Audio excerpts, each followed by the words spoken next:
FGI, Fréquence Guitare Issoudun, la radio du Festival de la Guitare d'Issoudun sur 99.4. Et sur FGI, nous accueillons, alors cette fois je suis sûr de mon coup, c'est un habitué, c'est un fidèle, Adrien Géniac, salut. Salut, ça va? Ça va bien. Bah ouais, c'est formidable parce qu'Adrien a gravi les échelons avec nous. Et ouais, c'est ça. La première participation, je crois que c'était scène ouverte, non? Oui.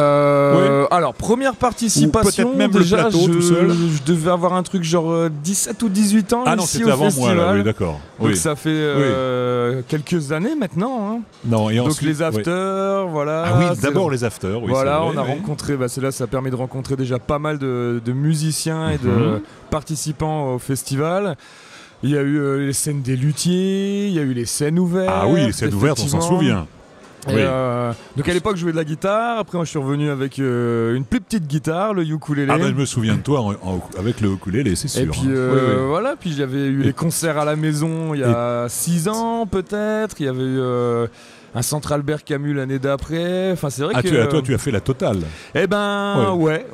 Tu peux écrire un livre complet. Eh ben ouais, histoire de vie d'un ukuléliste au festival d'Issoudun. Et pourquoi pas. Ça pourrait être une idée. Hein, et pourquoi pas. Mais là t'as changé de ukulélé, non? Eh non, j'ai toujours mon fidèle ukulélé Richard Baudry. Alors à la radio on le voit pas, mais j'ai connu le précédent quand même. il commence à être bien usé. Ouais, j'avais aussi un hawaïen il y a quelques années que j'ai toujours. Hein, voilà. Alors celui-là c'est Richard Baudry. Richard Baudry qui me l'a fait en 2013. Donc pareil, quand j'avais fait les concerts à la maison et du coup le concert d'ouverture du festival, c'est l'année où il m'a fabriqué ce super instrument qui depuis me quitte pas. Et là, j'imagine, oui, je me doute, comment trouver mieux? Et ben en lui demandant d'en fabriquer un deuxième. Et pourquoi pas? Tiens. Et ben on est en train d'y penser. Richard Baudry 2. Et voilà, on est en train d'y penser pour peut-être l'année prochaine ou dans 2 ans. Tu lui avais demandé quelque chose de précis? Ah ben en fait l'histoire de ce ukulélé, il avait fait un prototype qui m'a demandé d'essayer, de lui donner mon avis en fait là-dessus. Et quand j'ai essayé l'instrument, je lui ai dit tout de suite tu m'en fais un. Tu mets pas celui-là, tu me le refais parce que je voulais un manche un petit peu plus large avec. Et c'était ma question. Est-ce qu'il a fait un manche adapté à ta main? Du coup ouais, on l'a vraiment retravaillé le manche pour qu'il soit plus large, un peu plus grand. Moi j'avais vraiment aussi pareil. À l'époque donc je jouais un ukulélé hawaïen qui était en koa, qui est un bois hawaïen. Donc tu imagines bien que la France, Hawaï, c'est pas tout à fait le même climat. À l'époque, il a souffert, oui. Donc il a pas mal souffert, je jouais beaucoup, j'allais jouer au Canada, je faisais des choses comme ça. Et c'est vrai que le Koa a eu du mal, en tout cas dans les voyages. Et c'est vrai qu'on en avait pensé cet instrument-là, celui de Richard, pour faire quelque chose de solide, un peu 4x4, tu vois, que je puisse aller jouer dans toutes les conditions. Le tout-terrain du ukulélé, d'accord. Voilà, c'est ça. Donc c'est mon instrument de scène et que j'emmène partout, que j'ai toujours sur mon dos et qui m'accompagne. Ce qui nous avait beaucoup marqué la première année, enfin en tout cas la première année où je t'ai vu perso, c'est ton énergie. L'énergie que tu mettais, on sentait que tu travaillais, je crois que tu nous avais avoué d'ailleurs que tu avais pratiquement toute la journée l'instrument avec toi et tu jouais tout le temps. Ouais, à l'époque c'est vrai que j'ai beaucoup travaillé le ukulélé. Et puis l'énergie, c'était. L'énergie je l'ai gardée. J'espère. Je fais d'autres choses dans ma vie aussi, donc je suis moins sur l'instrument à proprement parler, mais ça m'empêche pas encore de composer, de toujours pratiquant du ukulélé. Mais c'est vrai que ma vie a un petit peu changé. Je suis moins genre à travailler la technique. Ou des reprises, ou des covers, ou des arrangements 8 heures par jour comme je pouvais le faire C'était ça, à l'époque. Je me souviens. Et les covers, tu parlais de covers de versions. Tu nous avais offert des versions, mais dans tous les styles, Jackson, Beatles. Ouais, c'est ça. Je l'ai fait toujours, hein, mais il y avait pas mal de Beatles. On faisait beaucoup de musique. Je faisais beaucoup de musique hawaïenne. J'avais réarrangé Hot Stuff. Ça, c'est quand même un des morceaux c'était assez. C'est d'ailleurs cet arrangement qui m'avait permis d'aller jouer à Hawaï pour la première fois parce que j'avais envoyé une vidéo. Et côté scène, alors depuis ce temps-là, tu as eu le bonheur d'être sur quelle scène? Dans quels concerts? Je vais pas refaire la même interview qu'il y a 4 ans parce que c'est vrai que là ça fait 3 ans que... Depuis 4 ans alors, non? Alors depuis 3 ans, moi j'ai quand même changé de vie, j'ai quitté la grande ville. Et ça fait 3 fois que tu me parles de ça, alors c'est vraiment changer de vie à ce point. Moi je suis parti vivre en Savoie, à la montagne. J'avais besoin de vivre dehors, de profiter un peu plus de l'extérieur, de la nature, de vivre un peu un côté. Alors quand tu dis ça, ça veut sauvage. dire que j'arrête les concerts? Non. Alors non, j'ai pas arrêté les concerts. Alors j'étais arrivé à un moment où, tu sais, quand t'es musicien professionnel, il fallait, faut toujours trouver des dates. C'était assez, Oui. c'était compliqué. J'étais mon propre manager, mon propre booker, mon propre producteur, mon propre ingé son, mon propre caméraman. Enfin, ça faisait beaucoup de choses où j'avais une forme de fatigue du métier. Et j'ai eu peur que du coup, cette fatigue du métier prenne le pas sur ma passion de l'instrument. Et donc j'ai eu besoin de changer, un peu de m'isoler, d'avoir une vie d'ermite. D'accord. Et donc voilà, donc je vis maintenant dans un petit village de 600 habitants à 1500 mètres en Haute-Maurienne. Ah mais que tu as pas mal. Je suis carrément bien. Je suis carrément bien.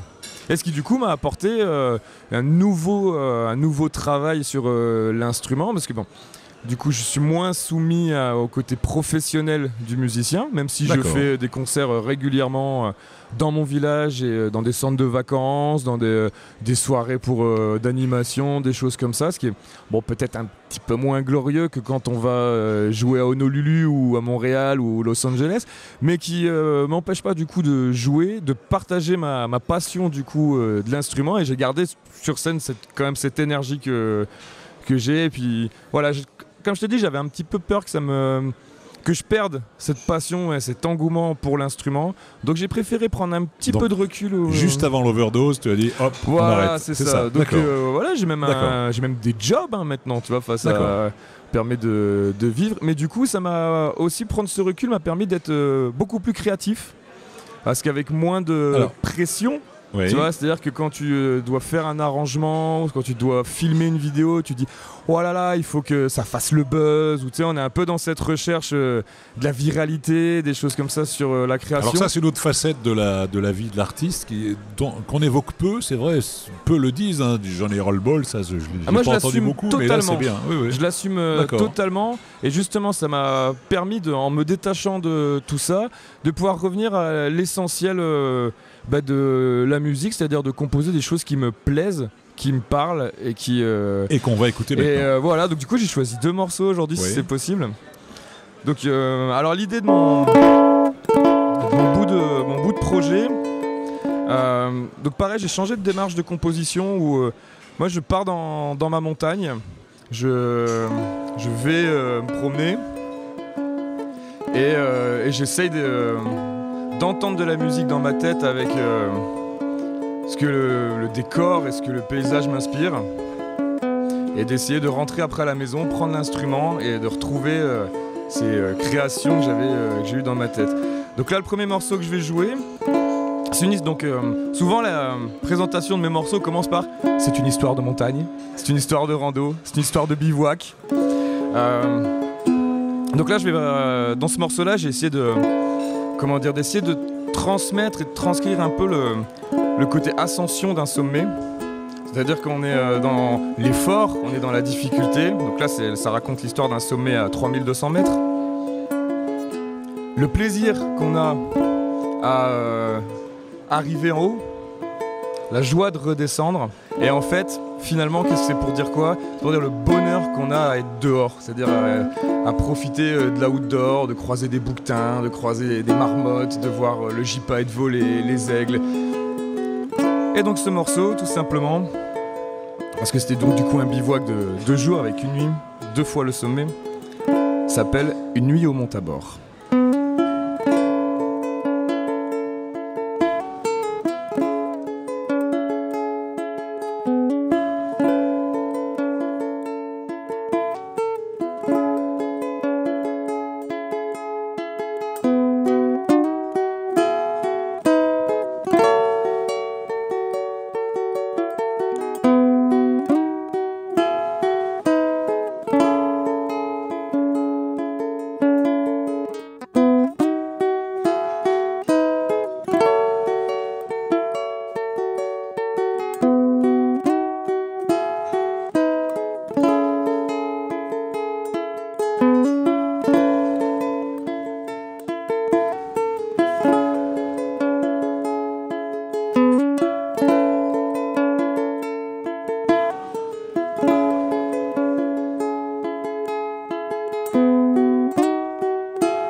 Alors, voilà. en effet, bravo Adrien. Merci. Merci la foule. Alors là, le style a vraiment changé. Hein. Ah ouais, quand même. Tu vois, oui, là, on est beaucoup plus dans une musique c'est plus épuré, contemplative. Voilà. Contemplative, exactement. Ouais. Bah, c'est de toute façon... bon, pour la vraie histoire, le début de la mélodie, c'est quelque chose que... Donc dans ces 2 jours de rando, j'ai entendu dans ma tente, dans ma tête, et j'ai essayé de me garder cette mélodie jusqu'en rentrant à la maison, et puis de la développer et de la retrouver. Et du coup, c'est pas mal ces morceaux, alors parce que là, c'est un peu difficile de tout expliquer, mais quand je joue au village, bah, ça me permet de présenter mes titres devant les vacanciers ou mes amis locaux qui viennent assister à mes concerts en disant bah voilà, ce morceau a été composé sur cette montagne là-bas. Tu nous donnes tous rendez-vous en Maurienne. Et ben en Haute-Maurienne, ouais, n'hésitez pas à venir. C'est quoi le village? Ossois. D'accord. Ossois. Alors j'essaie de le garder un peu comme un secret spot, hein, ça reste entre nous. On oublie alors, d'accord. Mais comme tout le monde écoute et tout le monde le sait maintenant. Contrairement, on est toujours super content donc je ne suis pas de là-bas évidemment, hein, je suis toujours originaire de Lille et je suis né à Lille. Mais je suis tellement tombé amoureux de la région et de ce village que j'aime beaucoup le partager et faire partager du coup ma passion de la montagne aussi. Écoute Adrien, nous sommes tous les deux très bavards, mais il faut qu'on se quitte. C'est vrai, je peux pas jouer un deuxième. Alors quelques mesures. Allez, je le fais rapidement. Celui-là s'appelle Au lac d'Ambin, c'est une autre vallée. C'est une valse.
Adrien Janiac, la musique inspirée par les montagnes. Pour les la lacs. version longue, il faut me demander que je vous le joue pendant le festival ou venir me visiter en Haute-Maurienne. On choisira, même aujourd'hui. Merci, merci Adrien. Un grand plaisir toujours de venir. Et bon festival. Merci à toi aussi.